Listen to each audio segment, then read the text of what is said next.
네, 안녕하세요.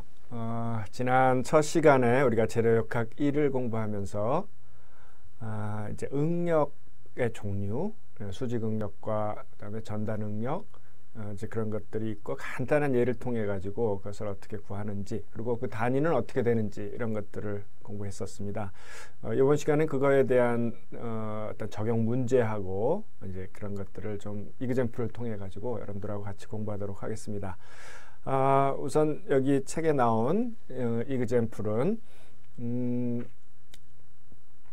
이와 같이 하나의 링크가 있습니다. 링크가 있어가지고 링크의 한쪽에는 이와 같이 힌지라고 하는 지난 시간에 배웠던 어떤 러그하고 연결 부분, 핀하고 연결 부분이 있고, 그 다음에 그 링크는 그냥 두면 회전하기 때문에 이와 같은 힘이 P1과 P2가 이제 가해진다고 생각을 하고요. 그 다음에 이걸 그대로 두면 그냥 돌아가 버리니까 여기서 어떤 라드가 있어 가지고 이것을 잡고 있는 이런 구조로 한번 생각을 해 봅시다. 여러분들이 아마 정력학을 공부하신 분들은 이 정력학을 통해 가지고 발력이라든지 아니면 힘이 어떻게 전체적으로 가해지고 이런 문제는 이제 했을 겁니다. 그래서 저희 이번 문제는 이와 같은 이제 디멘전이 주어졌을 때 이제 응력을 구하는 그런 문제로 접근을 해보겠습니다. 그래서 여기서 R이라고 하는 것은 이제 rod의 약자인데, 이 rod에 걸리는 응력은 얼마인지, 그 다음에 핀에 걸리는 shear 스트레스는 얼마인지, 또 bearing 스트레스, 이 핀이 있으면 핀과 홀 사이에 있는 지난 시간에 얘기했던 bearing 스트레스는 얼마가 되는지, 이런 것들을 이제 구해보는 문제입니다. 자, 요 핀 접촉은 여기 이제 세부적으로 그림을 그려놨습니다만은 핀이 그대로 아주 간단한 구조물에서는 그냥 이와 같은 그 앵글, 그러니까 컨트롤 메커니즘하고 핀이 그냥 하나의 럭으로 될 수 있지만은 조금 큰 구조물이나 강한 구조물에서는 이와 같이 시어면이 두 개인 이제 양쪽으로 이렇게 대고 그 안에다가 끼워주는 그런 이제 구조가 많이 있습니다. 이런 구조를 우리가 이제 보통 역학적으로 더블 시어다 이렇게 얘기를 하고 문제를 풀어 나가도록 하겠습니다.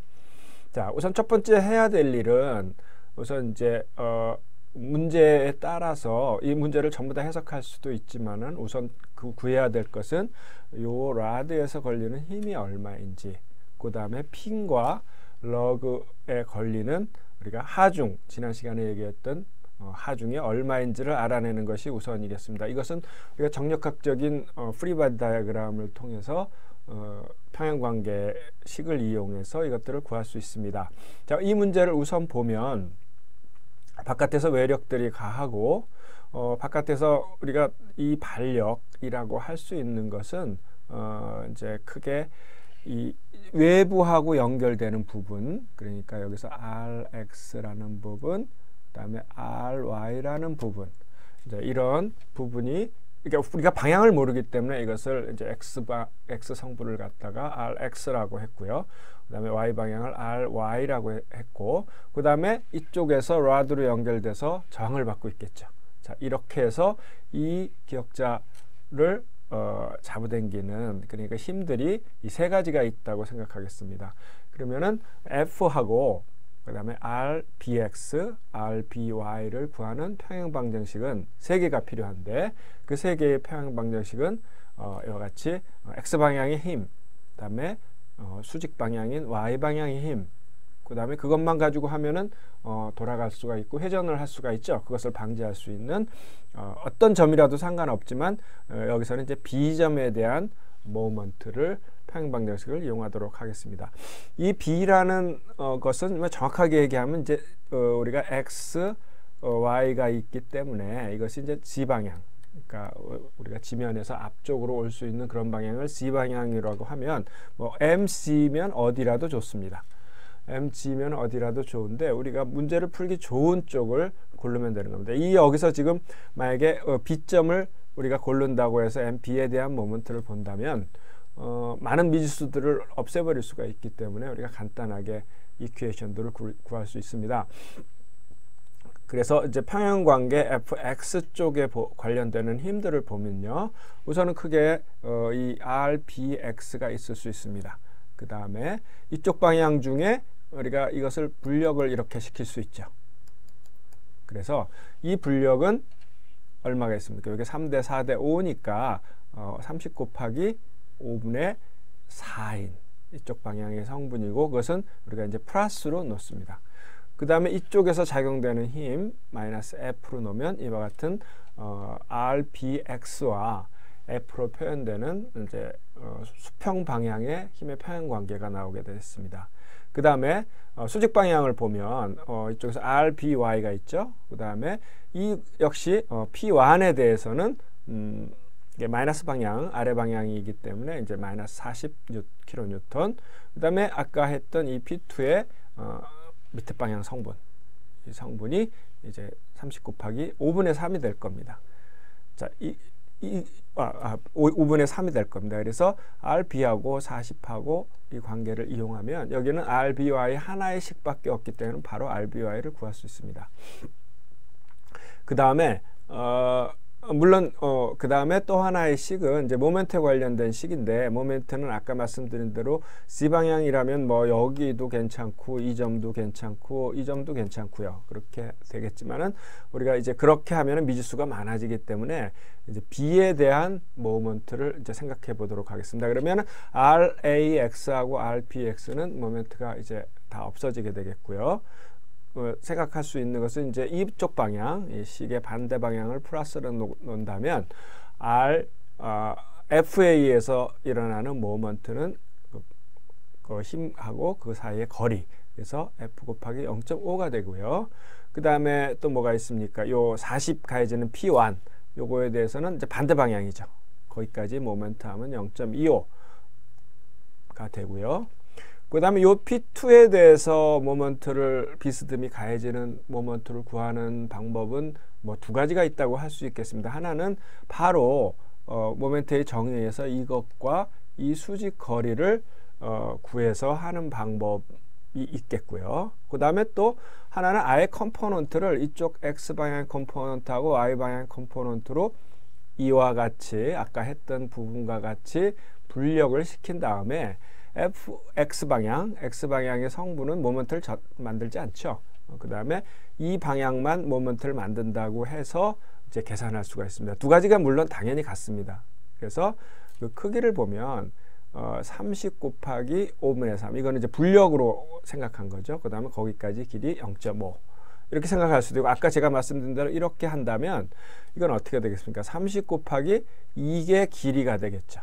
이 부분이 5 곱하기 사인 30도, 그러니까 사인 요 각도가 되니까 5분의 이거 3. 그러니까 각도는 바로 요거의 5분의 3과 같겠죠. 이제 어떻게 해도 첫 번째 방법으로는 요게 모멘트 암의 길이가 되는 것이고, 그다음에 제가 두 번째 말씀드린 것은 요게 분력이 돼서 거기까지 수직거리가 되는 것이고 마찬가지가 되겠죠, 결과는.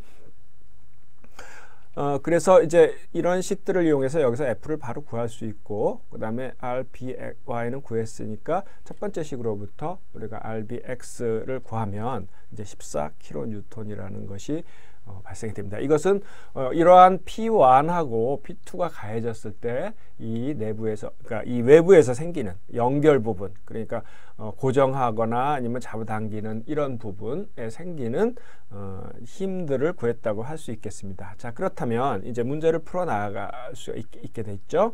그래서 우선 이제 컨트롤 로드, 이것이 컨트롤 로드라고 하는 것에 응력을 구하라 그러면 잡아당기니까 인장 응력이 걸릴 텐데요. 이것은 이제 단순하게 인장 응력이 걸리기 때문에 가하는 힘을 그 라드의 에어리어로 나누면 이제 바로 구할 수가 있습니다. 그래서 어떤 원형 봉의 에어리어는 지난 시간에 말씀드린 대로 우리가 이제 다이아미터를 쓰면은, 그러니까 레디어스를 쓰면 파이 r 제곱 이렇게 얘기를 하지만 우리 기계공학에서는 이제 다이아미터를 훨씬 더 도면에서 많이 사용하기 때문에 4분의 파이 d 러드의 제곱하고 이것을 숫자를 그대로 넣으면, 자, 여기서 숫자를 넣을 때는 우리가 이제 지난 시간에 말씀드린 대로 그 응력의 단위는 압력의 단위하고 같습니다. 정의는 틀리지만 힘을 어떤 면적으로 나눈, 길이의 제곱으로 나눈 거기 때문에 그걸 SI 단위로 하면 우리가 힘은 뉴턴을 SI 단위로 얘기를 하지 않습니까? 그리고 길이의 단위는 미터 제곱이고 미터이고, 그래서 에어리어는 미터 제곱으로 나누면 그것을 우리가 다른 단위, 그러니까 어떤 고유 명사가 포함된 그런 단위로 하면 파스칼이 됩니다. 그냥 PA. 근데 지난 시간에 말씀드렸지만 파스칼이라는 단위는 너무나 작은 단위죠. 그래서 응력으로 할 때는 뭐 우리가 보통 구하면은 응력이 견딜 수 있는 재료의 금속의 재료의 그 항복 응력 정도, 항복 응력이라고 하면은 이제 열 처리 안 했을 때 한 300메가파스칼 뭐 다양하지만요.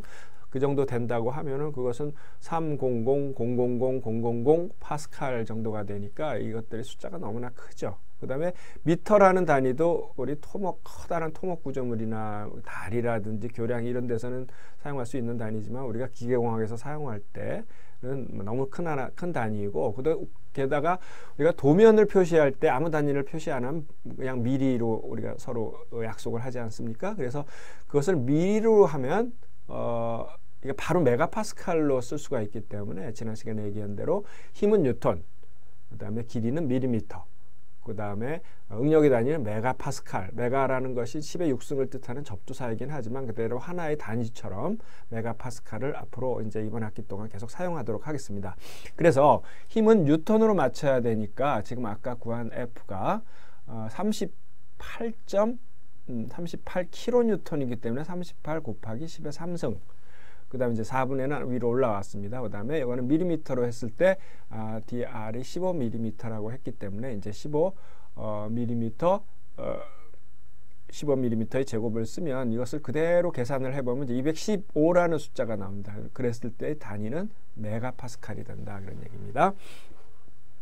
그 다음에 핀에서의 이제 시어 스트레스하고 베어링 스트레스를 구하라 그런 건데, 그것은 지난 시간에 우리가 많이 공부를 했었습니다만은, 우선 그러기 위해서는 이 RxAx하고 수평 방향의 힘하고 B에서 가해지는 RBY를 우리는 X 방향, Y 방향 이런 것을 사람들이 다 정해놓고 사용을 하지만 뭐 재료는 그런 거 잘 모르지 않습니까? 재료는 그냥 큰 방향의 응력이 큰 방향으로 파단이 일어나는 것이고 큰 방향으로 힘을 가하니까 이것의 합력을 다시 구해보면, 그러니까 그 협력을 구한다면 이쪽 방향에 이제 힘이 가해지는 그런 문제가 되겠죠.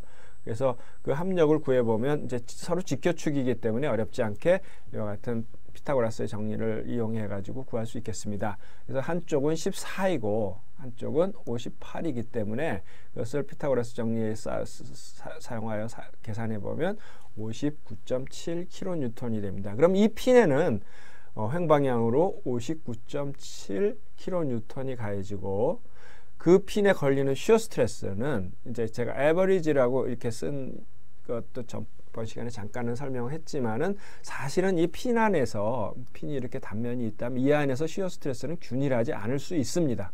자, 이것은 이제 이번 학기 마지막 정도 되면은 우리가 배울 수 있겠는데요. 이제 그래서 그런 개념으로 봤을 때 그대로 에버리지 전체에 걸쳐서 똑같이 시어 스트레스가 발생한다, 이렇게 생각해서 한 것을 이기 때문에 이제 타우 에버리지로 표현을 했습니다. 그것은 그대로 걸리는 힘을 둘로 나누는 이제 이렇게 됩니다. 그런데 지금 이것이 아까도 말씀드린 대로 시어 면이 두 개가 있습니다. 그럼 이 전체를 잡아당기는 힘이 지금 R인데 이렇게 생각할 수 있습니다. 그 힘을 둘로 나눠서 이와 같이 둘로 나눠서 두 면이니까 둘로 나눠서 그 에어리어로 받는다, 이렇게 생각할 수도 있고요. 아니면 그 힘을 이 에어리어 두 개에서 같이 분담한다, 이렇게 생각할 수도 있고요. 그러면 E가 밑으로 내려와야 되겠죠. 결과는 마찬가지입니다. 그래서 여기서는 지금 이 식에서는 이 가해지는 그 핀에 걸리는 힘을 둘로 나눠서 양쪽 면에 걸려준다, 이렇게 이제 계산을 했습니다. 그래서 이제 역시 마찬가지로 킬로뉴턴을 넣어주고요, 밀리미터를 이제 넣어주니까 그것에 나오는 결과가 이제 60.8 메가파스칼이 이제 발생했습니다. 그래서 이제 이 60.8이라는 것이 그 핀에 걸리는 이제 평균적인 전단 응력이라고 하겠습니다. 이것이 우리가 재료가 견딜 수 있는 응력보다 커진다면 우리가 뭐 분필이 옆으로 딱 잘라듯이 이같이 시어가 이제 시어에 의해서 핀이 절단을 하게 되겠죠. 그다음 베어링 스트레스는 이것은 이제 압축 응력인데요. 우리가 이제 어떤 홀하고 핀이 이렇게 있다면은 핀이 이렇게 뭉개지거나 아니면 이것들이 이렇게 홀이 무너지거나 이제 이런 것들을 우리가 베어링 스트레스, 면압 압력이라는 얘기도 이제 국어로는 합니다만은 이것을 이제 우리가 어떻게 정의를 했느냐면 그 면압 응력은 가해지는 힘을 여기 보면 사실은 이제 구체적으로 보면 이것들이 어떤 사인 분포를 가지고 있다고 이제 이론적으로 돼 있는데요. 이런 것들을 다 얘기하기 힘드니까 그대로 이거의 투영 면적 핀이를 쓰면 이제 이런 투영 면적으로 나눈 것을 베어링 스트레스라고 우리가 이제 했기 때문에 그 베어링 스트레스를 구하기 위해서는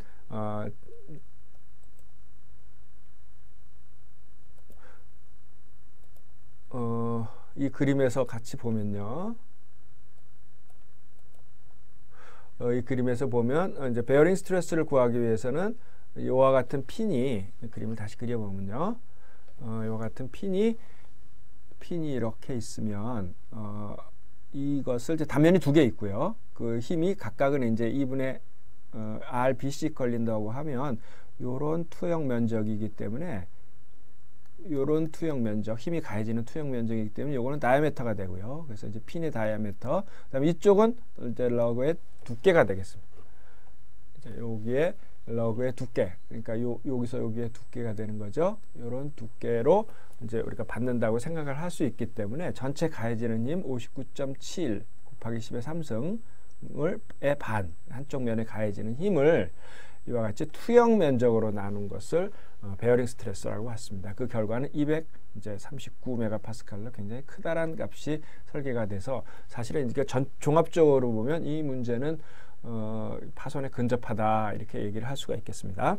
물론 이제 핀에 대해서 열 처리를 한다든지 이런 방법을 통해서 강도를 굉장히 증가시킬 수가 있다면 이제 안전율이 얼마 정도 확보된다고 할 수 있겠죠.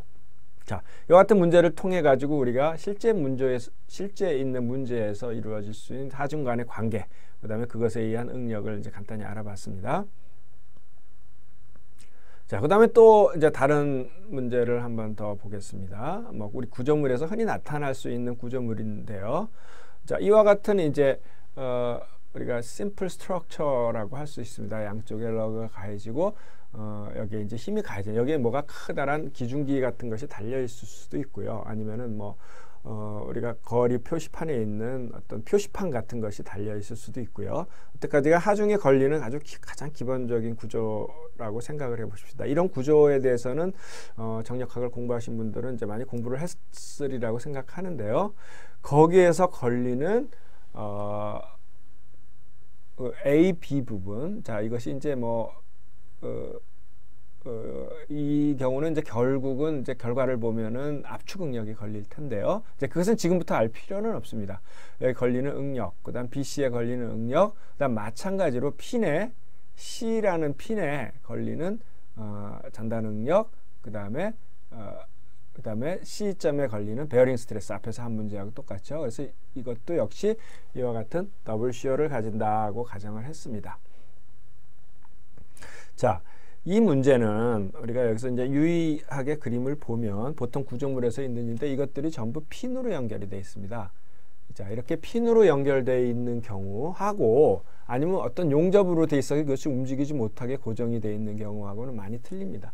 이와 같이 핀으로 연결되어 있는 경우는 모든 그 트러스 구조물 이와 같은 것이 이제 우리가 심플 스트럭처라고 하는 이제 트러스 구조물인데 그런 구조물에서 어떻게 되겠습니까? 이게 핀이라는 것은 약간의 마찰은 있지만 그 마찰을 무시한다면 그냥 돌아가 버리죠. 다시 말하면 모먼트를 전달하지 않죠. 거기서는 어떤 모먼트를 전달하려고 하면 핀이 그냥 돌아가 버리니까 그런 구조물에서는 이것들이 휘지를 않게 됩니다. 이것들이 이제 이런 바와 이런 바들이 그냥 바일 뿐이지 어떤 빔의 역할을 하지 않습니다. 이런 바들은 어떻게 되느냐면 수직 방향의 힘이라든지 수직 방향의 당기는 인장력이라든지 그다음에 수직 방향의 압축력 이런 것들만 가해질 수 있지 어떤 모먼트라든지 뭐 토크라든지 이런 것이 가해질 수 없는 구조입니다. 그러니까 이제 심플한 거죠. 그래서 이와 같이 핀으로 구조가 되어 있는 경우는 이 경우는 어떤 밴딩이나 그런 것들이 이루어지는 게 아니기 때문에 이게 인장 응력 혹은 압축 응력만 걸리게 됩니다. 이제 그걸 구하라는 것이 문제입니다. 그리고 에어리어는 이제 A, B 에어리어하고 AC라는 에어리어가 이제 주어졌는데 아마도 BC라는 에어리어가 힘이 적게 걸리기 때문에 좀 적게 이제 설계를 한 것 같습니다. 그 다음에 핀의 다이아미터는 이제 여기서 있는 핀의 다이아미터는 20이고 그 다음에 여기서 우리가 할 수 있는 이제 러그에 걸리는 thickness가 10이고 그 다음에 이쪽에 클레비스에서 걸리는 thickness는 이제 15라고 했습니다. 물론 T는 이제 두 개가 있겠죠. 자, 이런 문제에 대해서 우리가 이제 응력과 그 다음에 베어링 스트레스를 구해봐라 하는 것이 문제입니다. 자, 첫 번째 해야 될 일은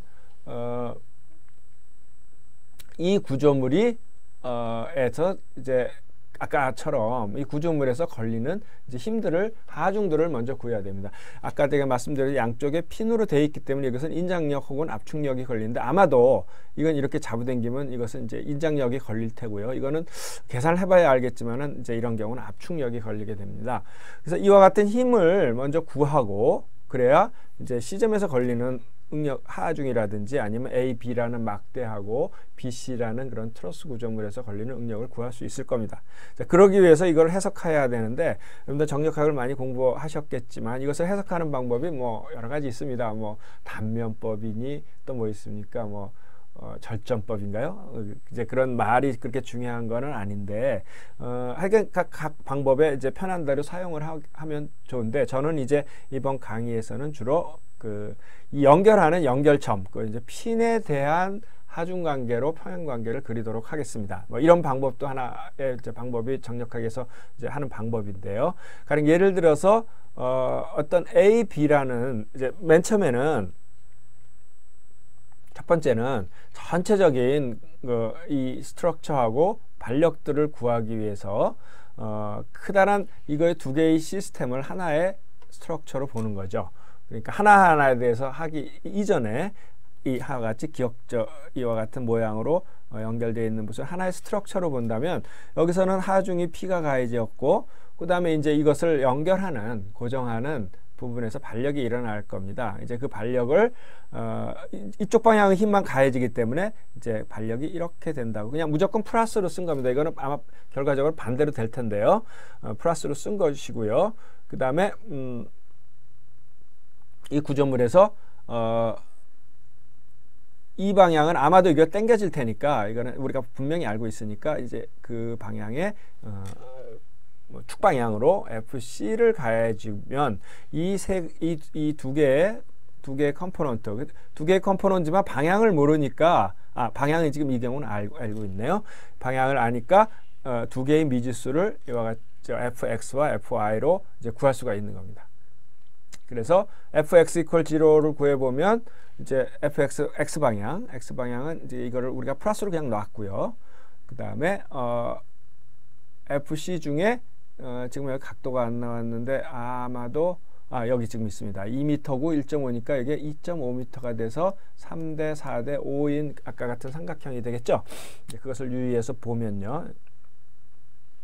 FA하고 그 다음 FC 쪽은 이쪽 방향이 성분이기 때문에 이거는 5분의 3이 됩니다. FC에 전체 5분의 이제 3이 되죠.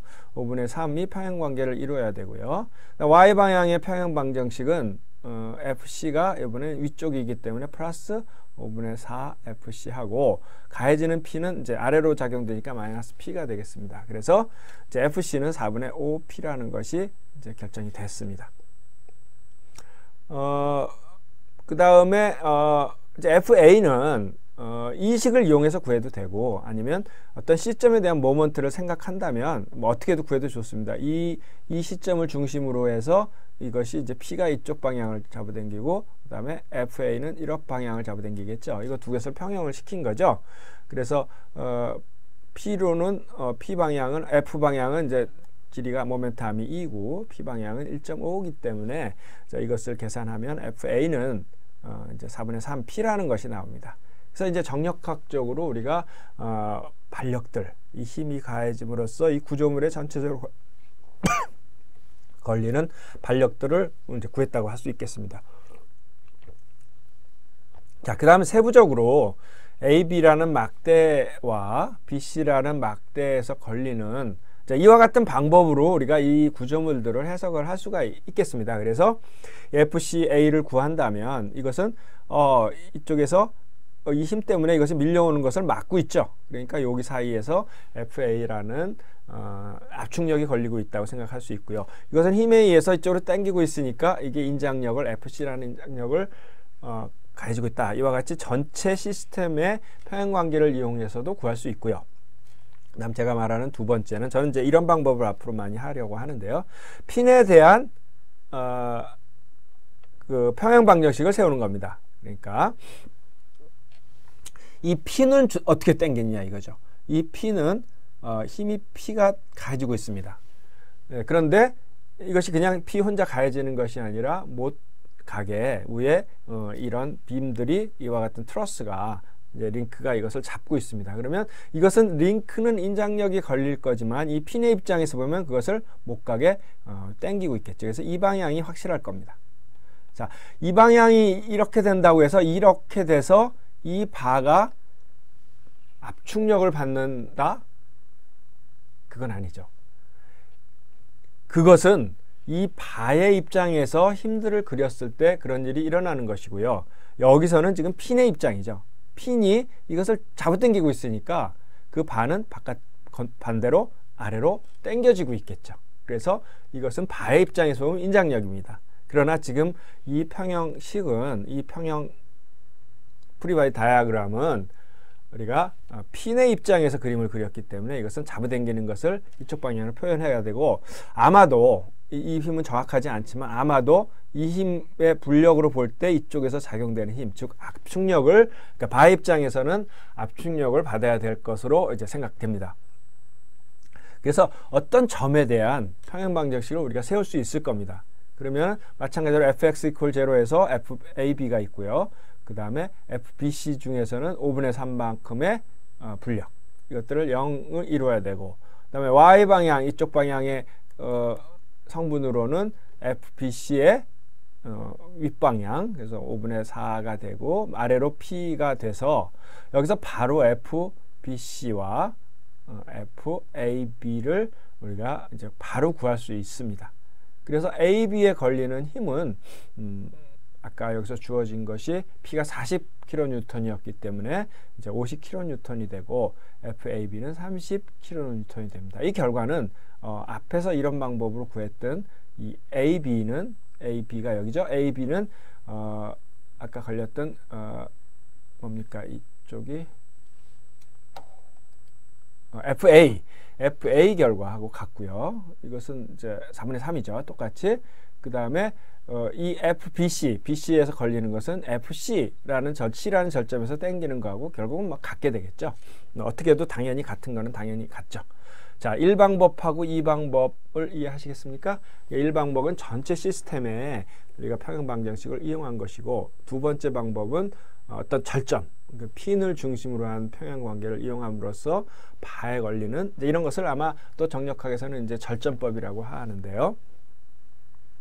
이와 같이 해서 바에 걸리는 힘들을 구했습니다. 그러면 이제 응력은 바로 이제 구하면 되니까 우리가 힘을 방향을 봤더니 지금 원래 설정한 이 방향과 이 방향이 잘 맞는다. 이제 플러스가 결과나, 이 방향을 만약에 어떤 경우는 방향을 잘 모를 수도 있습니다. 그럴 때는 어느 한 방향을 정해놓고 그 방향에 플러스가 나오면 설정한 방향이 맞는 것이고, 마이너스가 나오면 설정한 방향하고 반대가 되는 것이죠. 그러니까 너무 걱정할 필요는 없습니다. 자, 여기서 결과에서 보니까 FAB는 이쪽 방향이기 때문에 핀을 이쪽으로 민다는 것은 AB라는 바는 압축력을 받고 있는 거죠. 그래서 그 압축력이 마이너스 이제 30kN, 그것을 문제에서 주어진 AB 에어리어로 나눠보면 그래서 이제 마이너스 7.5메가파스칼이라는 것이 나오는데요. 그것을 이제 마이너스로 저희가 표현한 것은 압축력을 표현합니다. BC는 인장력이 걸릴 텐데 그것은 이제 FBC를 우리가 그쪽 방향의 에어리어인 2000으로 이제 나누게 돼서 그 결과는 25메가파스칼이 됩니다. 그래서 뭐 크지 않은 응력이지만 그 바와 이제 횡 방향의 바와 그다음에 이제 비스듬히 있는 바의 응력을 이제 구했습니다. 그다음에 이제 C라는 점에 있는 핀에 대해서 우리가 뭐 전달 응력과 전달 응력은 바로 이제 요 면에서 이루어지는 일이고, 베어링 스트레스는 이 면을 이제 파괴시키려고 하는 이제 그런 응력이라고 할 수 있겠습니다. 그래서 그 C점에 대해서 아까 힘을 구해보니 FC는 50 그러니까 얼마죠? 50kN FBC니까 50kN의 힘이 이제 C점에 걸리게 됩니다. 그래서 그 50kN을 아까 또 말씀드린 대로 더블 시어이니까 면이 두 개이니까 힘을 둘로 나눠 갖는다고 생각하면 50kN을 둘로 나누고 거기서 해당하는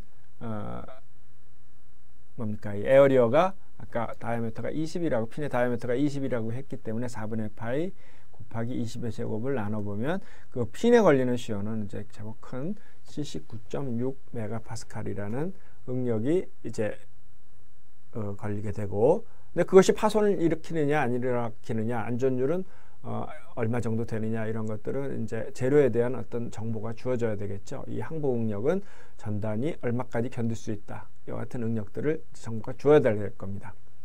그 다음에 이제 베어링 스트레스는 이제 브라켓 쪽하고 클레비스 쪽이 조금 틀리죠. 여기 넓이가 틀리기 때문에.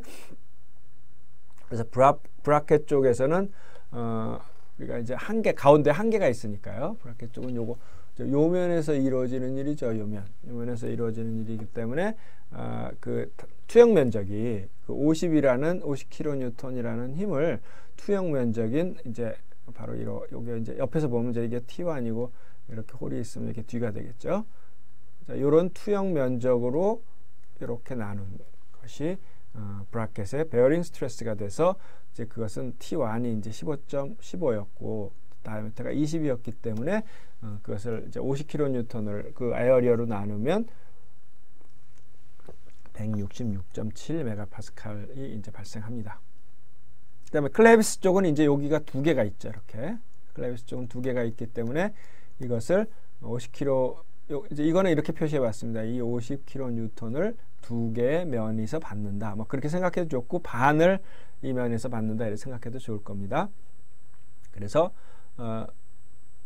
그거의 면적은 여기가 10이고 이제 다이아미터가 20이니까 투영 면적인 10 곱하기 20을 두 개 있는, 이렇게 해서 나누면 그러니까 클레비스 쪽에는 125 메가파스칼 정도가 이제 제법 큰 힘이네요. 이런 힘들이 걸려서 이제 핀은 괜찮은지, 이제 핀의 파손이 이렇게 핀이 연결이 지금 이렇게 해서 잡아당기고 있는 이런 상황인데요. 이 핀의 전단은 166.7이고 그다음에 이 면과 뭐 이런 면들 이런 면이죠. 이 면하고 요 면이겠는데요. 이 면하고 요 면 사이에서 일어나는 압괴, 이제 베어링 스트레스 눌러서 생기는 구멍이 넓어진다든지 아니면 핀이 움푹하게 들어간다든지, 이제 그러면은 이제 구조의 성능상 문제가 될 수 있겠죠. 왜냐하면 원이 제대로 되고 마찰이 제대로 없어야 되는데 그것이 찌그러지거나 이러면은 일단 뭐 파손이 일어날 수도 있고 그다음에 기능상 문제가 될 수도 있겠습니다. 자, 그런 것을 구하는 문제를 이제 풀어봤습니다.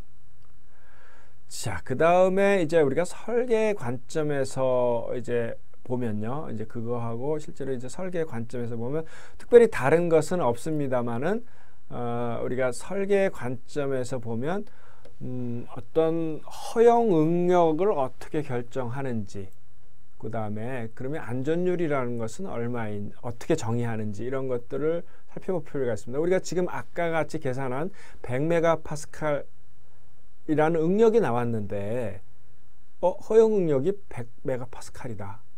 그러면은 뭐 조금 바람이 불거나 아니면 사람이 하나 더 올라가거나 뭐 이런 경우에 파손이 바로 일어날 수가 있겠죠. 그래서 모든 구조물에는 전부 이제 안전율이라는 개념이 있습니다. 그래서 사람의 인명하고 생명이라든지 이런 거에 관련되는 것은 안전율이 뭐 꽤 높이 5라든지 뭐 이런 걸 하고, 그다음에 뭐 기계가 등간에 어떤 특별한 이변이나 어떤 특별하게 그 막 갑자기 충격이라든가 이런 것이 없는, 그러니까 예측할 수 있는 그런 곳에서 쓰는 안전율, 그 다음에 좀 예측하기 힘든 부분, 재료도 좀 믿을 수 없을 만하고, 그 다음에 하중도 갑자기 이 방향으로 X 방향으로 가해진다고 했는데 Y 방향에 바람이 분다든지 이제 이런 것들이 원인이 있을 수 있기 때문에 각 사항마다 안전율을 이제 주게 됩니다. 근데 사실은 그 안전율이 굉장히 중요한 설계에서 변수일 수 있어요. 노하우일 수도 있습니다. 그러니까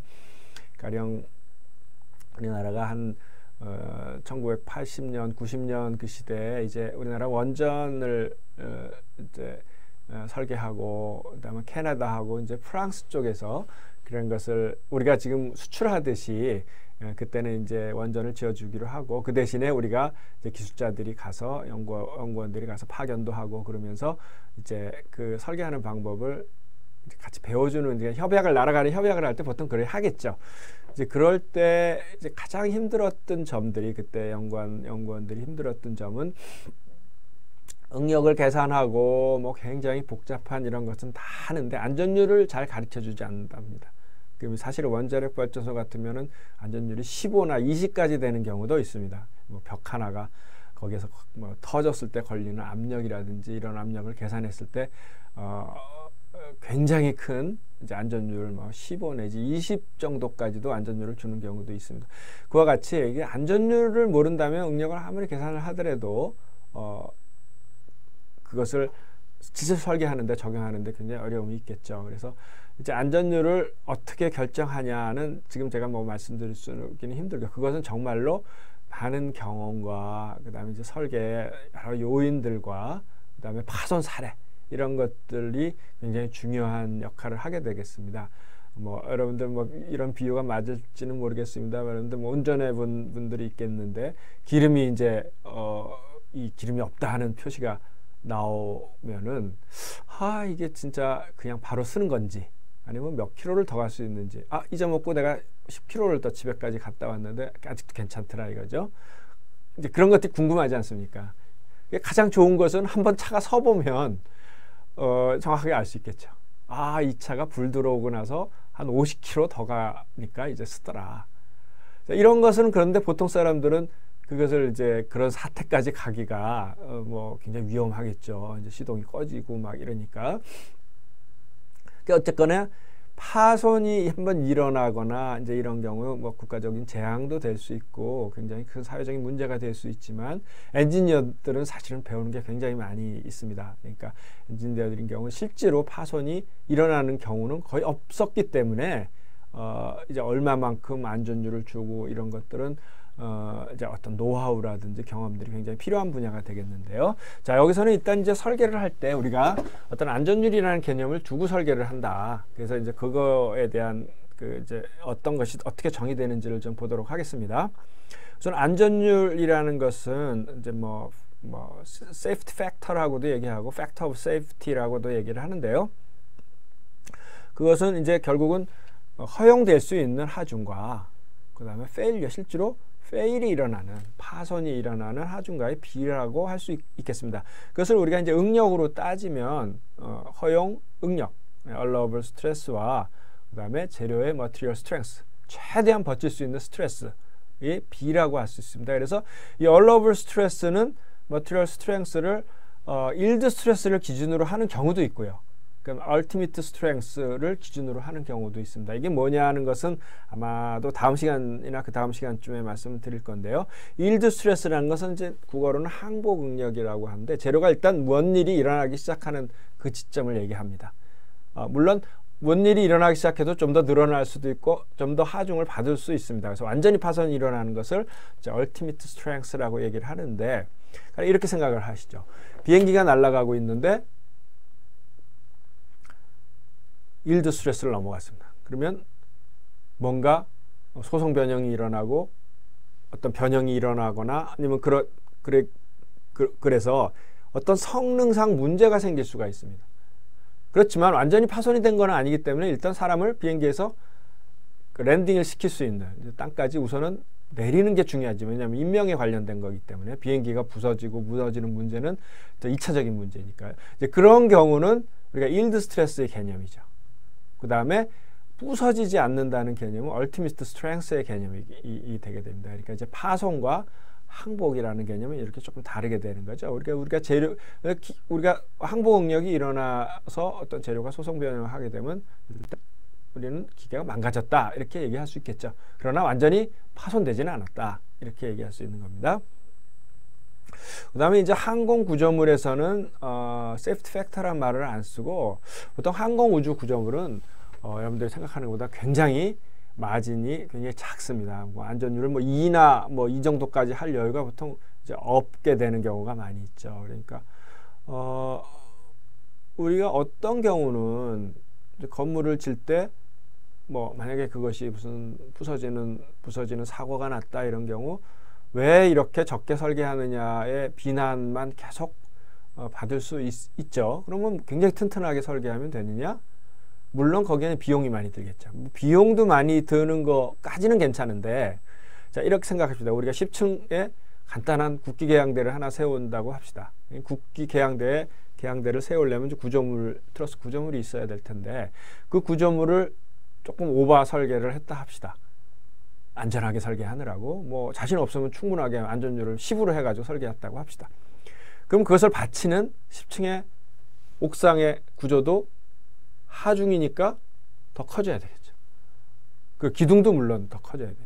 그런 식으로 가면 옥상 5기라고 9층은 더 커져야 되고 지하까지 내려오면은 이제는 굉장히 거대한 구조물이 되겠죠. 안전도 중요하지만 우리가 설계를 적절하게, 그러니까 여러 경험 이런 것을 봤을 때 적절한 설계가 되는 것이 우리가 엔지니어링 관점에서 보면 굉장히 중요한 일입니다. 그래서 정확한 안전율을 산출을 하고 정확하게 너무나 많지도 않고 너무나 적지도 않게 설계하는 것이 이제 좋습니다. 특히 그런 것은 우리가 뭐 사람에 관련되거나 이런 데서는 재료를 많이 사용하더라도 좀 더 안전하게 하는 게 좋겠지만 해양 구조물이라든지 아니면 우주 항공 구조물들은 그렇게 여유 있는 게 아닙니다. 왜냐하면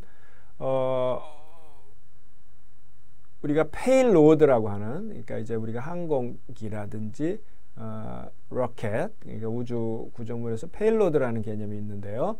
항공기는 그야말로 페이하는 로드입니다. 그러니까 사람, 그 다음에 짐, 이것을 날르기 위해서 비행기가 있는 거 아니겠습니까? 이제 그런 거 갖다 페일로드라고 합니다. 로켓 같으면은 라켓이 뭐 여러분들 뭐 길게 쭉 있지만 여러분들은 요새는 많이 봐서 잘 알겠지만 요 위에 있는 요것을 결국은 쏘아 올리기 위해서 요것을 궤도에 올린다든지 달나라에 착륙을 시킨다든지 그러기 위해서 이런 것들이 다 부수적으로 있는 거 아니겠습니까?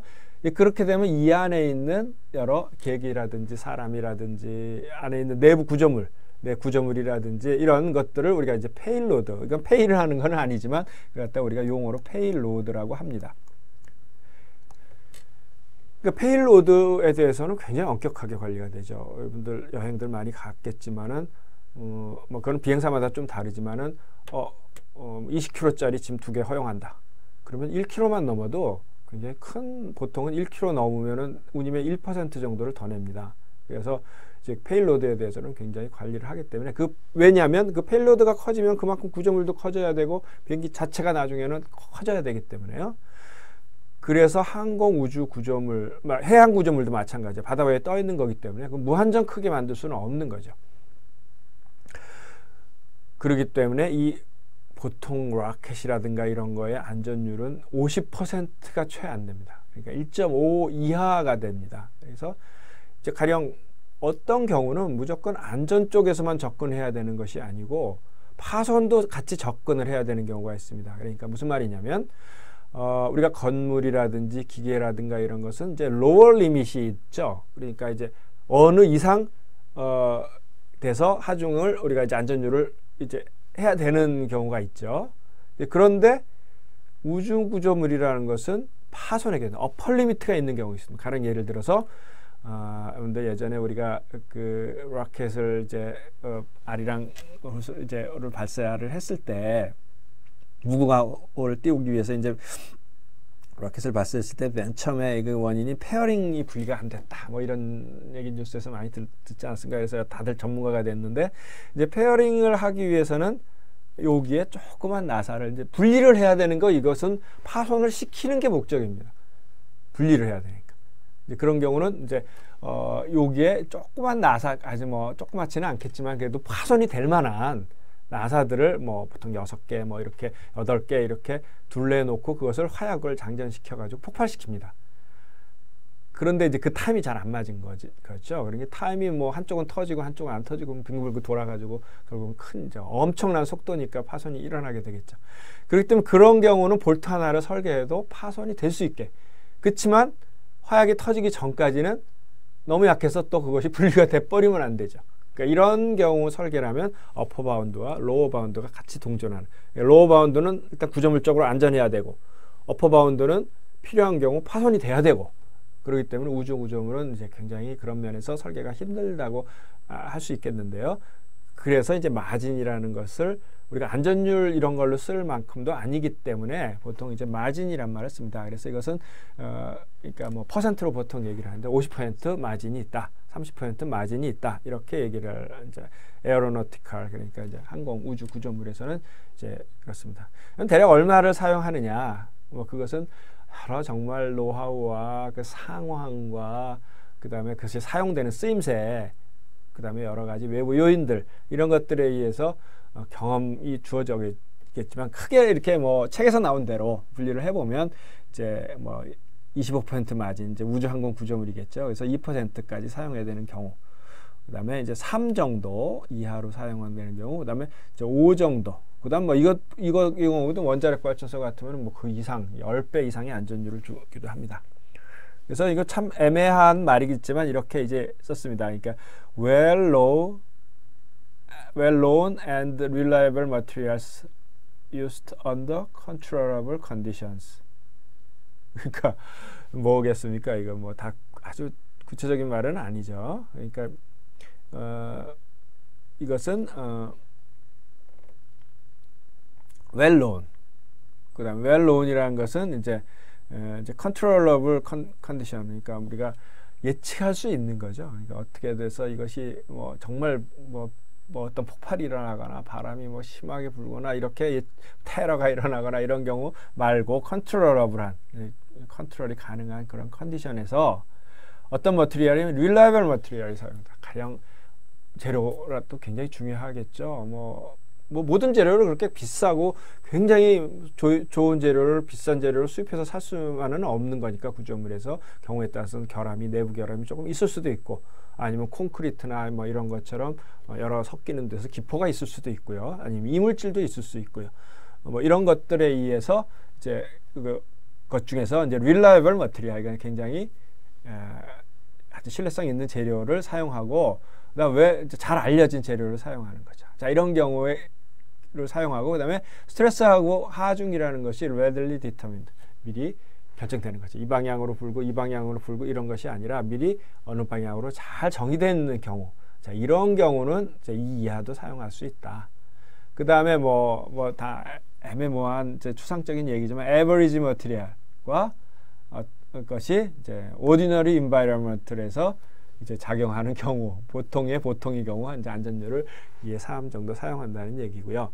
그다음에 이제 어떤 certain environment, 그러니까 이제 어떤 아주 특수한 environment, 그러니까 뭐 폭발이 일어날 수 있거나 아니면 재앙이, 사람이 이제 인명이 살상될 수 있다거나 아니면은 다른 하중이 외부에서 가해질 수 있는 경우, 이제 그런 경우 uncertain environment에서 operate 되는 보통의 아주 좋은 reliable material이나 average material을 사용했을 때는 안전율을 5 정도까지 줘야 된다 하는 이제 아주 뭐 구체적이지 않은 숫자들이 주어지는데, 대략 이제 이런 숫자들이 사용했다 이렇게 알려주시고, 아까 말씀드린 정확한 안전율은 그 상황에 맞게, 그 하중에 맞게, 그 상황에 맞게, 그다음에 컨디션, 여러 가지 재료 이런 거에 맞게 결정하는 것이 사실은 이제 굉장히 중요하고 어려운 설계 그 하나의 요건이라고 할 수 있겠습니다.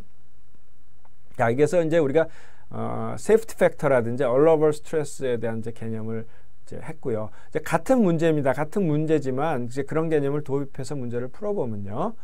가령 이제 뭐 이런 경우 흔히 있습니다. 이와 같은 판 2개를 이제 볼트로 커넥션을 했다. 그리고 양쪽 방향으로 이제 인장을 하는 경우, 이게 이제 볼트가 없다면 단순히 이 면에서의 우리가 인장 응력만을 계산해서 그 인장 응력이 어느 허용된 응력보다 작으면 괜찮다, 아니면 괜찮지 않으면 설계를 늘려야 된다, 뭐 이렇게 우리가 이제 판단을 할 수 있겠죠. 그래서 이제 우리가 다루는 재료역학에서 다루는 문제는 기본적으로 우리가 여태까지 풀었던 것처럼 어떤 하중이 가해지고 기하학적인 뭐 직경이 얼마고 이런 것들이 가해졌을 때 응력을 구하는 문제가 있을 수 있고요. 그러니까 하중과 geometry,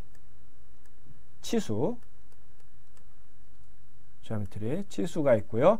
그 다음에 또 뭐가 있습니까? 스트레스가 이렇게 세 가지가 있다고 봤을 때 여태까지 문제는 정해진 geometry에서 이제 하중이 가해지면 응력들을 구했죠. 근데 실제 문제에서는 어떻게 되겠습니까?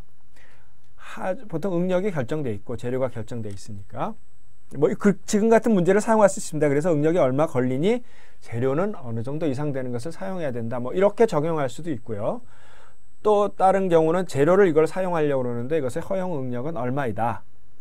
그랬을 때 이 하중은 얼마를 걸리니 이 치수를 설계하라, 뭐 이런 문제가 될 수도 있죠. 그 다음에 또 이 치수는 정해져 있어, 이렇게 뭐 응력 계산을 할 수는 없으니까 다른 여러 가지 요건들에서 치수는 정해져 있고 재료도 정해져 있습니다. 그랬을 때 여기까지는 얼마까지 가질 수 있겠느냐, 이런 문제로 우리가 설계를 할 수 있겠죠. 어쨌건 이 세 가지가 우리가 설계의 이제 기본 베이직한 어떤 조건이 되겠는데요. 지금 이 문제는 이제 거꾸로 이와 같이 하중이 얼마까지 가해질 수 있느냐, 이제 그런 문제로 생각할 수 있겠습니다. 그래서 이와 같이 측면에서 봤을 때는 이제 볼트를 구멍을 타서 두께가 10인 것들을 하중을 이렇게 가했을 때, 그리고 M12인데 사실은 M12를 기계 설계를 공부한 사람들은 잘 알겠지만은 이제 M12라는 것은 왜 볼트에서의 맨 바깥쪽 직경 아닙니까? 이제 그 직경, 근데 실제적으로 하중을 받는 직경은 안찌름이죠. 그래서 안찌름은 사실은 뭐 한 M12면 한 9점 얼마쯤 될 텐데요. 그냥 12라고 여기서 가정하고 합시다. 이 핀이라고 생각을 하자는 얘기죠. 자, 그랬을 때 맥시멈 스트레스 주어진 것은 핀에서의 맥시멈은 160메가파스칼을 넘어가면 안 된다. 그 다음 베어링 스트레스는 여기서 이제 앞괴가 이렇게 일어나는 그런 베어링 스트레스는 390을 넘어가면 안 된다. 그 다음에 이 모재의 텐션은 210메가파스칼을 넘어가면 안 된다. 이런 조건이 재료가 정해져 있다 합시다. 그리고 안전율을 줬습니다. 안전율을. 이건 맥시멈 스트레스니까 이 안전율로 나눠줘야 되겠죠. 우리가 허용되는 응력은.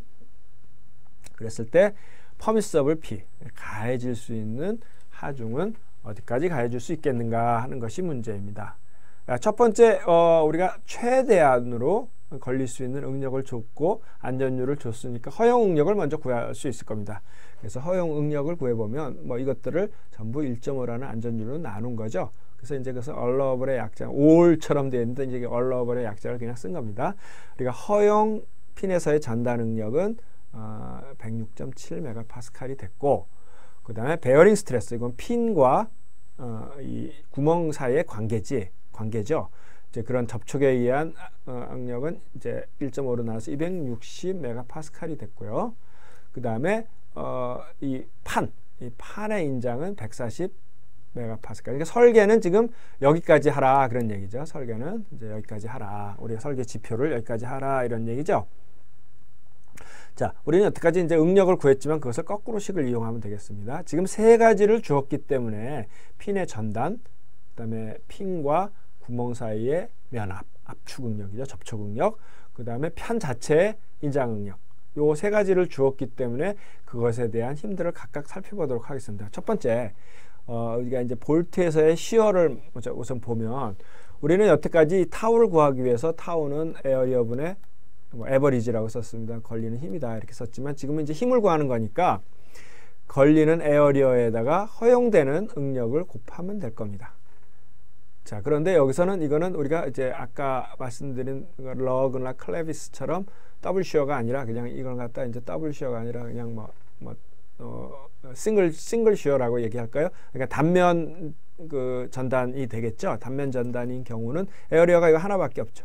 그래서 이제 이것을 물론 이제 안 찌르면 12가 안 되겠지만 12로 가정해서 4분의 파이 12의 제곱이 이것이 요 핀의 단면적이 되고요. 요런 단면적이 되겠죠. 요런 단면적. 요런 단면적이 뭘 받냐면 이 힘을 받는 거죠. 힘을 받는데 그것을 허용할 수 있는 응력은 이렇게 두 개를 곱해야 되겠죠. 그죠? 우리가 P를 구하기 위해서는 에어리어의 타우를 곱해야 되니까요. 그래서 했더니 12점, 그러니까 뭐 숫자로는 100 뭐 이렇게 나왔겠습니다. 이제 그것을 킬로뉴턴으로 바꾸면 너무 뉴턴은 작은 단위이기 때문에 1뉴턴은 한 100g 정도 되지 않습니까? 그러니까 뭐 쇠로 하면 볼트 한두 개 이 정도밖에 안 되기 때문에 이제 굉장히 우리가 어떤 기계공학에서 유압으로 힘을 가한다든지 레버 타입으로 뭘 든다든지 이럴 때는 굉장히 작은 힘입니다. 그래서 보통 킬로뉴턴 단위를 많이 쓰는데요. 그래서 이제 10의 3승으로 나눈 거죠.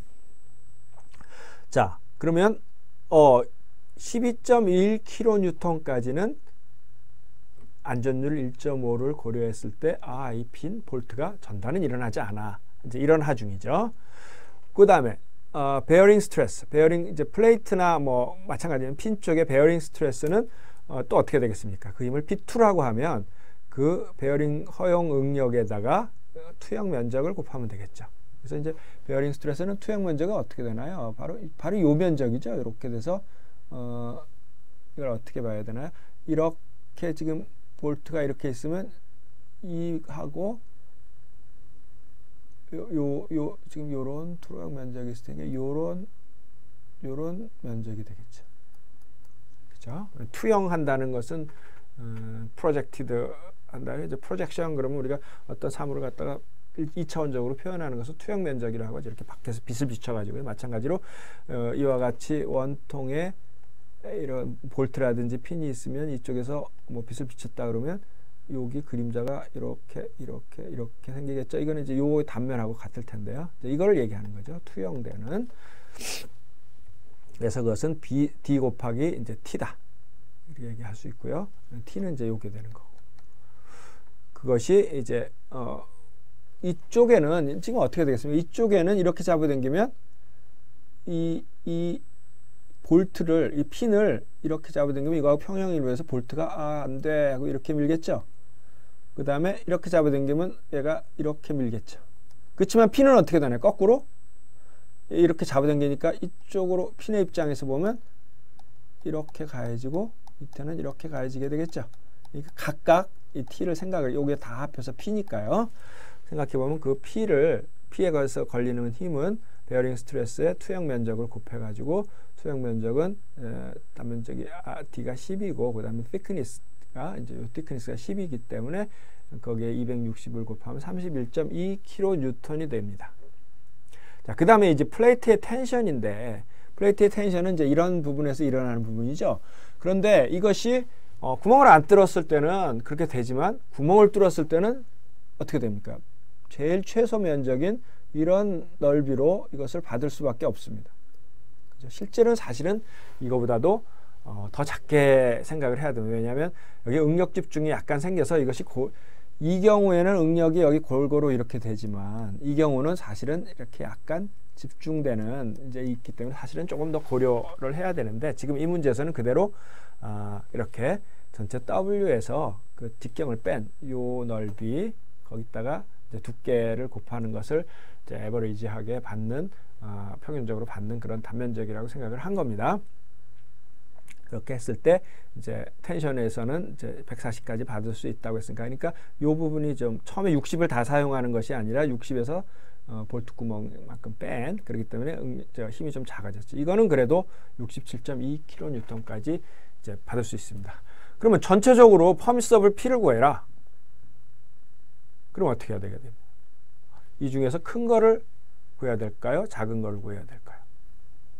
그러니까 뭐 이게 문제가 만약에 퍼미서블 P 그러면은 쉽게 그 중에서 작은 거에 부서지면 안 되니까 작은 걸 생각할 수 있는데 어떤 경우 문제가 최대 하중을 구하라. 이렇게 나올 때 있습니다. 최대라고 해서 이것 중에 최대값을 구하면 안 되죠. 이것 중에 최대로 갈 수 있는 하중을 구하라는 얘기니까 이것 중에 하나가 부서지면 안 되니까 이 중에 이제 가장 작은 거를 사용한다면 바로 이것이 이제 최대 갈 수 있는 하중이 되겠습니다. 자, 이렇게 해서 이제 우리가 이제 설계 문제의 개념으로 이것을 봤을 때 뭐 똑같은 이제 이런 식들은 다 똑같지만 안전율이 고려가 됐고, 그 다음에 아까 제가 말씀드린 대로 하중이 가해주는 어떤 기하학적인 조건에서 응력을 구한다기보다도 응력이 주어지고 치수가 정해져 있는데 가할 수 있는 하중을 구하는 문제, 이제 실제 설계 문제일 수 있죠. 이제 이런 문제를 우리가 풀어봤습니다. 자, 비슷한 예제로 문제를 몇 개 더 풀어보도록 하겠습니다. 자, 이것도 뭐 비슷한 문제입니다. 이와 같이 뭐 실제로는 이렇게 라운드도 있고 때문에 그림을 이렇게 그렸는데요. 뭐 보통 이제 구조물이 이제 이렇게 돼 있습니다. 그래서 힘을 이제 링크해서 가해지는데 힘을 그냥 가해지면 안 되기 때문에 바닥에 이제 이와 같은 볼트로 체결을 해서 러그를 두고, 그다음에 여기다가 뭐 이제 바깥에다가 이런 걸 통해서 이제 힘을 가해주게 되겠죠. 여기 이제 그림 그리지 않았습니다만 뭐 이런 힘을 가해서 이제 힘을 가해지게 되겠는데요. 자, 그랬을 때 이번에 이제 인치로 한번 문제를 풀어보죠. 뭐 인치라고 해서 못 풀 거는 없죠. 아직도 북미나 영국 쪽에서는 이제 학계나 이런 데서는 이제 그다음에 글로벌 기업 이런 데서는 많이 그 SI 단위를 사용하지만 아직도 현장에서는 PSI 단위 이런 것들을 많이 사용합니다. 왜냐하면 여러 역사적으로 100년이 넘는 역사 엔지니어링 그런 자료들도 있을 테고, 그다음에 그렇기 때문에 PSI 단위라든지 인치 단위를 그렇게 쉽게 바꾸지 못하고 있습니다. 왜냐하면 실생활에서 사람들이 인치가 얼마인지는 알아도 이제 미리가 얼마인지 빡빡 안 들어오기 때문에요. 그 마찬가지 파운드가 얼마인지는 들어와도 이제 킬로그램 그러면은 한참 생각을 해야 되는 이제 그러기 때문에 인치 문제를 한번 우리가 이제 한번 풀어보도록 하죠. 자, 이 문제는 뭐냐면 이제 그러니까 이제 여러 가지 하중 조건들이 이제 응력들이 주어져 있고요. 이제 그랬을 때 이제 가해줄 수 있는 힘을 구하고, 그다음에 이번에는 링크 쪽에 어떤 수치를 설계해봐라. 뭐 이제 이런 조금 복잡한 문제일 수 있겠습니다. 그래서 안전율은 어떠한 이유로 2.2로 정해졌다. 자, 그다음에 이제 KSI는 뭐냐면은 우리가 이제 결국 이제 응력이라는 게 힘을 에어리어로 나누는 건데, 면적으로 나누는 건데, 힘을 뉴턴하고 면적을 밀리미터로 쓰면 우리처럼 메가파스칼을 사용하게 되고요. 힘을 파운드로 사용하면, 파운드라는 게 이제 파운드 이렇게 표시합니다만은, 힘을 파운드로 사용하고 넓이를 길이를 인치의 스퀘어로 표시하면 이것이 파운드 퍼 스퀘어 인치, 그래서 PSI로 표현한다. 파운드 퍼 스퀘어 인치. 그러니까 인치의 제곱이라는 얘기죠. 그래서 PSI라는 단위를 많이 사용하는데, 마찬가지로 PSI라는 단위도 굉장히 작은 단위입니다. 우리 파스칼처럼. 아주 작은 단위, 그만큼 작은 단위는 아니지만, 그래서 이거를 킬로파스칼이면 이제 앞에 K를 붙여야 되는데 P자를 빼버리고 KSI로 하면 이제 10의 3승 파스칼이다. 그래서 우리가 킬로 파운드를 쓰고 인치를 쓰면 KSI가 되겠고요. 그냥 파운드를 쓰고 인치를 쓰면 PSI가 되겠습니다. 이제 그렇게 생각하면 되죠. 그렇게 해서 주어진 것이 이제 베어링 스트레스, 피넷의 베어링 스트레스하고 피넷의 시어가 주어졌고요. 그다음 링크 쪽에서도 이제 링크 쪽에서도 이 링크 쪽에 뭐 응력이 가해질 테니까 인장 응력이 맥시멈 값이 주어졌고요. 그다음에 볼트 쪽도 잡아당기기, 이제 볼트는 아마 이제 볼트에서 응력이라고 하는 건 시어가 아니라 아마 이제 이응력이 되겠어요. 여기서 잡아당기니까 볼트가 뭐 견디지 못하고 잘라져 버릴 수도 있겠죠. 이제 그거를 아마 이제 50kPa로 이제 정의했습니다. 그래서 이제 안전율이 2.2로 줬다는 게 이걸 다 2.2로 나누면 이제 허용 응력이 된다는 얘기죠. 그렇게 어려운 얘기는 아니고요. 그래서 그 응력을 다시 구해본 겁니다. 2.2로 나눈 거죠. 단순하게 49.4, 뭐 31.8, 13.6, 22.7 이제 이런 숫자들이 나왔고요. 여기에 맞춰서 아까 같은 방법으로 이제 설계를 해보는 겁니다. 자, 핀 쪽은 우선은 값이 정확하게 주어졌습니다. 뭐냐면 나머지들은 이제 설계를 해야 되지만 여기가 이제 2분의 1 인치를 보통 이제 이렇게 표시하고 피트를 이렇게 표시합니다. 아시는 분들은 아주 잘 알겠지만요. 다이아미터가 2분의 1 하프 인치라고 하는 하프 인치짜리 핀을 가진 그런 핀이 지금 정해져 있으니까 핀이 건들려면 자, 이 경우는 얼마의 힘을 가할 수 있느냐, 이제 이런 문제이죠. 그래서 이 핀의 베어링 스트레스하고 이제 시어 이 두 가지가 주어져 있으니까 이제 베어링 스트레스 입장에서 보면 이제 이제 시어를 먼저 봤네요. 시어를 이제 핀에서의 시어를 보면 그 시어 스트레스 이제 그가 이거죠. 이거를 견딜 수 있는 넓이를 계산해봤죠. 아까 그 방법으로 31.8kPa이고 이게 이제 이건 안 봐도 요 시어면이 두 개 있죠. 여기 하나 있을 테고 요 뒤에 하나 있을 테죠. 더블 시어가 되는데 시어면이 두 개니까 2 곱하기 그 넓이 핀의 넓이죠. 핀의 그러니까 단면적이죠.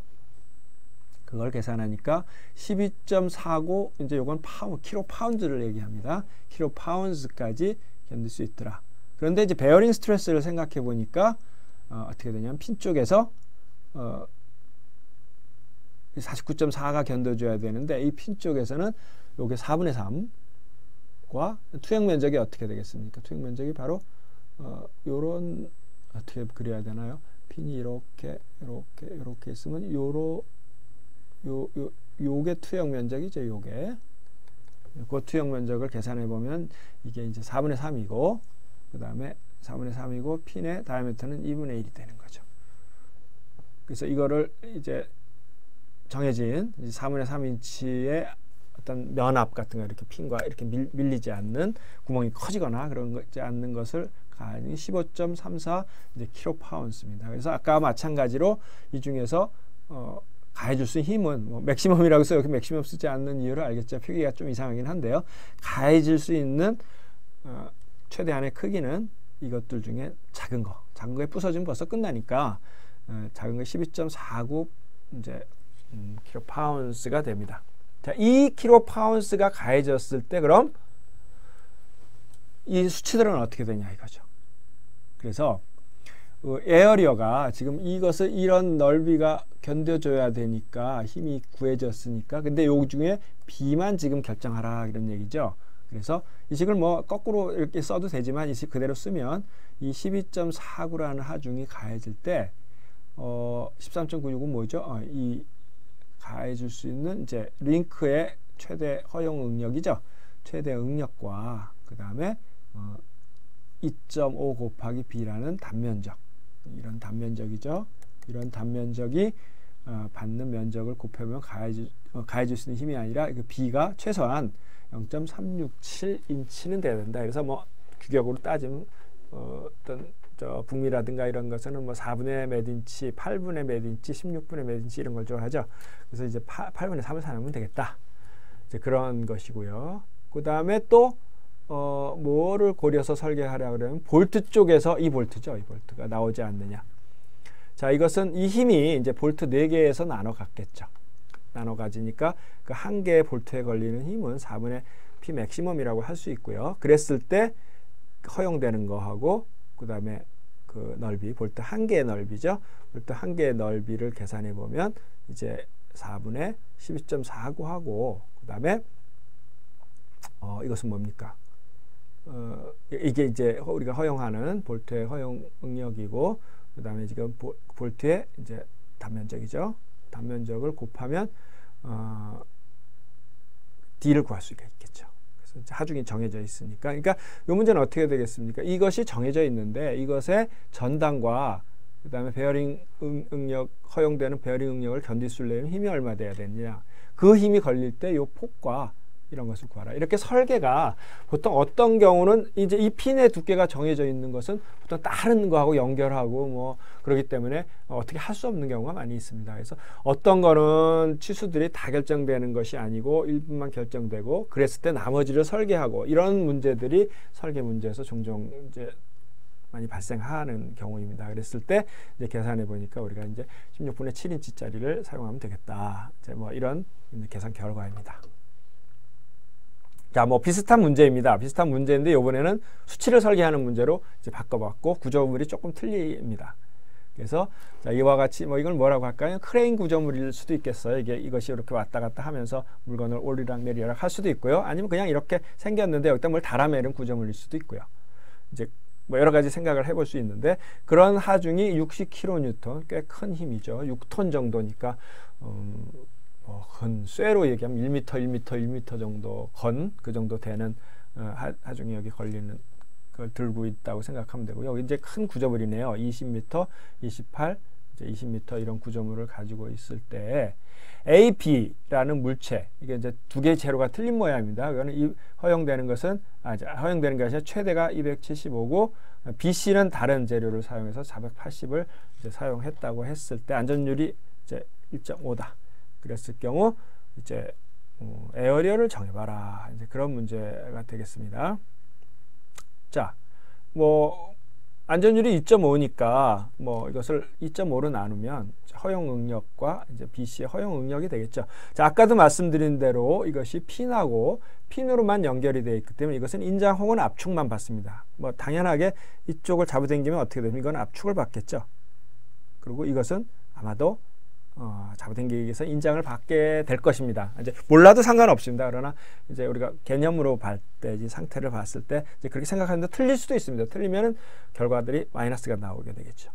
자, 그럼 어떻게 해야 될까요? 서술을 이 트러스 구조물은 인장 혹은 압축만 걸리기 때문에 우선은 여기에 대해서 인장력 혹은 압축력을 구하죠. 자, 이런 문제는 정력학에서 많이 구했을 겁니다. 그러면 그 하중이 결정이 되면 그 하중이 결정된 것을 가지고 이제 보통 아까 문제에서는 응력을 구했죠. 근데 지금 응력이 허용 응력이 주어져 있으니까 어떻게 됩니까? 거꾸로 이 에어리어가 얼마가 되어야 되는지에 하는 그런 치수 설계 문제가 이제 되겠습니다.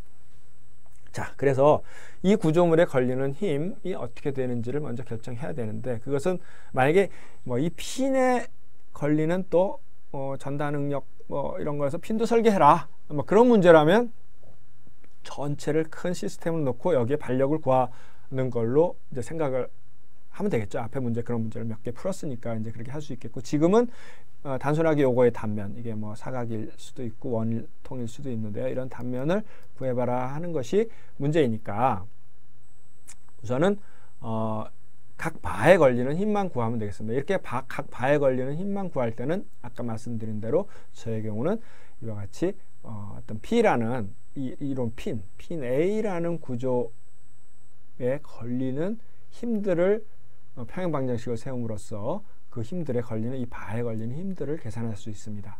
그래서 자, 아까도 말씀드렸지만 이게 인장을 받으면 이제 이렇게 뭐 어떤 바가 인장을 받는다 이렇게 그릴 수가 있습니다.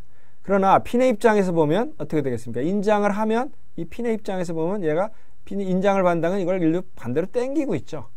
그래서 핀의 입장에서는 부재의 입장과 힘이 이제 반대로 그려져야 되는데 만약에 이 부재를 그림을 그려라 그러면 부재에 대해서는 이쪽에서 당기고 있고 이 핀이 이거를 당기고 있고 이렇게 그림을 그려야 되지만 지금 핀의 입장에서는 이것이 이쪽으로 못 가게 당기고 있으니까 이 방향으로 잡았고요. 뭐 틀릴 수도 있습니다. 그 다음에 아마도 이것은 밑에서 받치고 있겠죠. 뭐 그렇게 생각해도 좋고 이쪽 방향에 Y 방향의 불력이 어디 평행시킬 데가 없으니까 당연히 이쪽에 있어야 되죠. 그래서 이와 같이 이제 그림을 그려서 이것은 압축력이고 FAB가 걸리고 이쪽은 인장력 FAC가 걸린다고 생각하고 이 점에 대한 평행방정식을 세울 수 있겠죠. 평행방정식은 fx equals 0와 fy equals 0 두 개를 사용할 수 있기 때문에 어떻게 되나요? 이 FAC와 기본적으로 FAB를 계산할 수 있는 겁니다.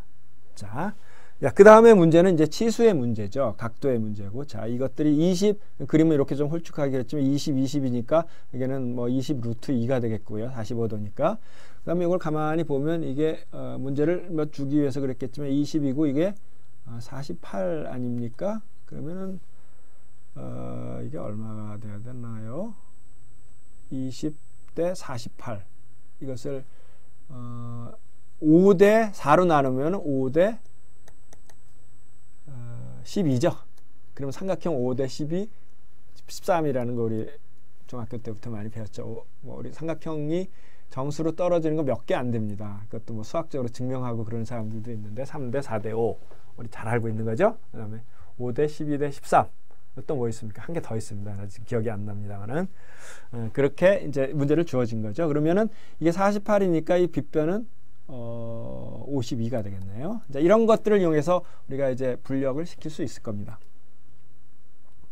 자, 그래서 이제 이 점에 대한 요 지금 화살표에 대한 분력들을 생각해 봅시다. X 방향의 힘은 우선 FAB가 이제 이쪽으로 가고 있으니까 마이너스죠. 마이너스 요분력을 얘기하는데 요분력은 이게 지금 이 경우는 이게 그림을 이렇게 그렸으면 이게 45도이기 때문에 마이너스 FA에다가 루트 2분의 1이겠죠.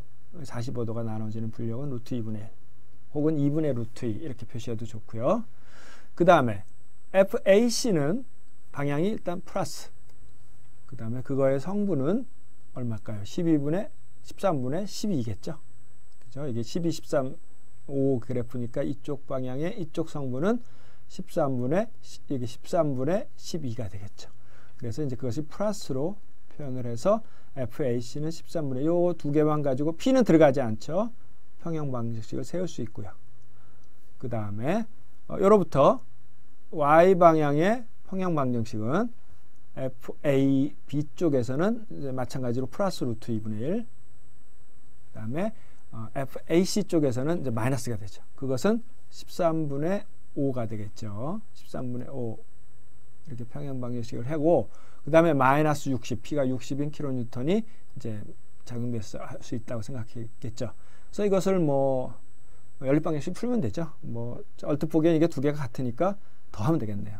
더하면 FAC 곱하기 12분의 13분의 두 개를 더하면은 13분의 7이 되나요?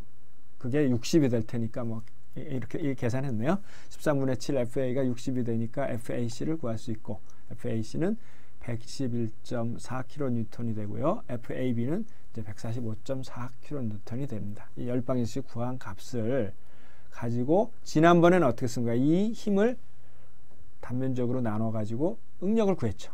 이번에는 거꾸로, 그러니까 뭐 우리가 어떻게 쓸까요?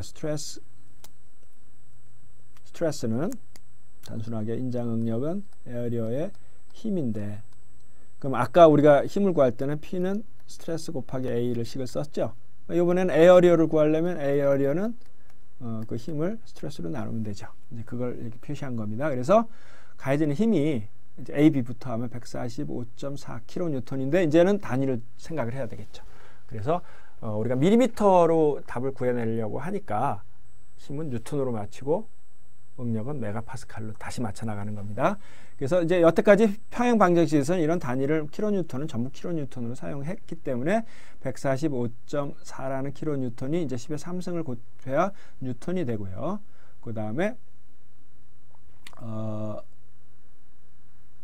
지금 응력이 주어졌죠. 응력은 아까 여기서 그냥 얼러블 스트레스를 계산을 하고 들어가도 되는데 뭐 지금 그거 우리가 잘 알기 때문에 275를 안전율로 나눈, 그러니까 이게 최대 응력을 안전율로 나눈 허용 응력이 되겠습니다. 그 허용 응력으로 나눠주면 이제 그 최소한의 이거보다 커야 되겠죠. 1322 스퀘어 밀리미터인 그런 에어리어가 확보가 돼야 되고요. 그 다음에 BC 쪽에, 그러니까 BC 쪽은 요 인장을 받는 쪽이죠. 인장을 받는 쪽은 똑같이 마찬가지로 111.4kN을 그 다음에 허용 응력인 480점으로 나누면 이제 이것은 단면적이 훨씬 더 작네요.